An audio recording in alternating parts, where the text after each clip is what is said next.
Well, here we are.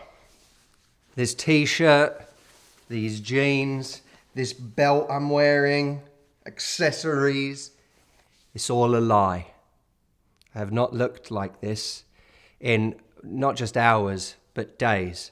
I'm even, you see me adjusting my shirt. That's me sort of trying to hide my newfound belly. Anyway, hello. Another week in isolation. There was a woman who I had the pleasure of working with for a little while this morning, who told me of an issue she's got with her boyfriend, who is now long distance.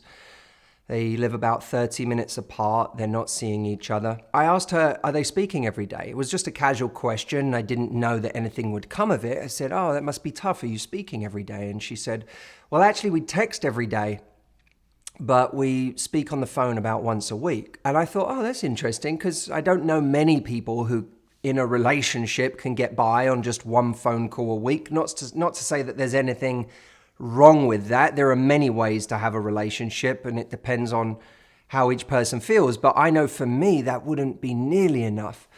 And so I said to her, is that enough for you? I said, who is it you don't like talking on the phone? Does he not like talking on the phone?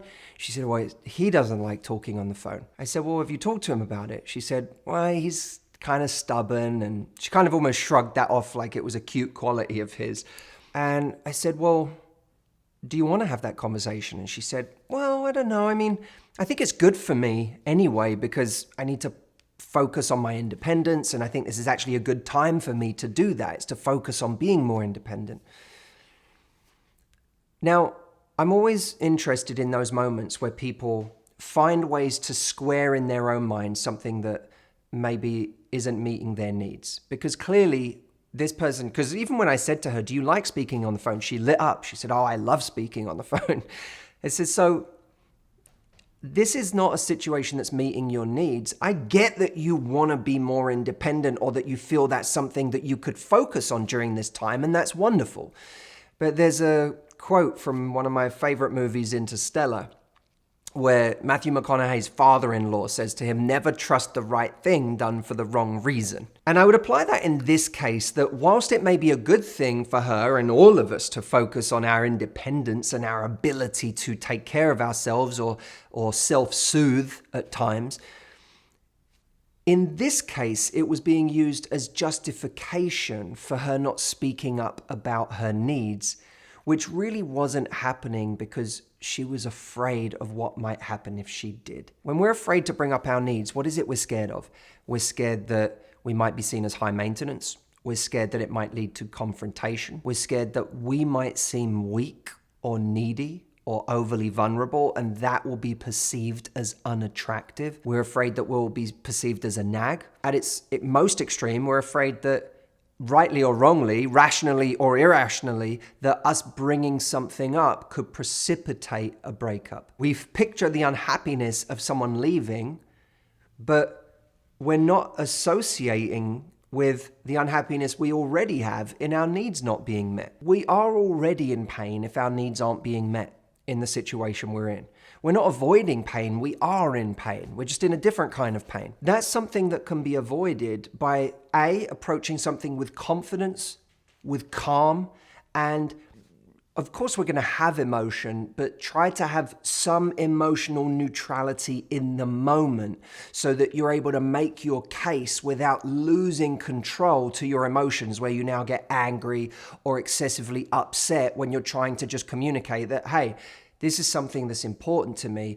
It may not be right or wrong that you don't want to speak to me as much as I want to speak to you, but it's not enough for me right now. It's not enough connection. I see a relationship as a blending of two colors. You represent a color, he represents a color. In a bad relationship that's imbalanced, where one person holds all the power or is in the driving seat and dictates the rhythm, the routine, the atmosphere, the environment of the relationship, it's almost like this person has this really dominant color, and one person comes along and, puts a droplet of their color in there just to stain that color slightly, but ultimately it remains this person's color. So the entire relationship now is the color of this person. If you've ever been in the driver's seat, you've noticed this in reverse. They added a tiny drop of their color to you, but ultimately the hue of the relationship, the color of the relationship was your color. In a really balanced and positive relationship, two colors blend together to create a new color altogether. A beautiful, bright new color that is the representation of both worlds, both personalities, both sets of routines, both sets of ideas. We, of course, retain our individual colors outside of that, but the relationship's color is an equal representation of the two, as opposed to this person retains their individual color and also make sure the entire relationship is their color as well. So ask yourself this question, whether you're married, whether you've been together a few years, or whether you're just starting out with someone. What's the color of your relationship? And is that color representative of a balanced blend of the both of you? Or have you, through a desire to appease, to please, to placate, to hold on to that relationship, allowed it to become 90% their color and 10% yours, all the while pretending to yourself that their color is yours too? If you're watching this and thinking, I want to be braver, this is going to require some bravery, and I want to push myself to get outside my comfort zone, then I invite you to watch a training where I coach a woman on stage and show her exactly how to do that.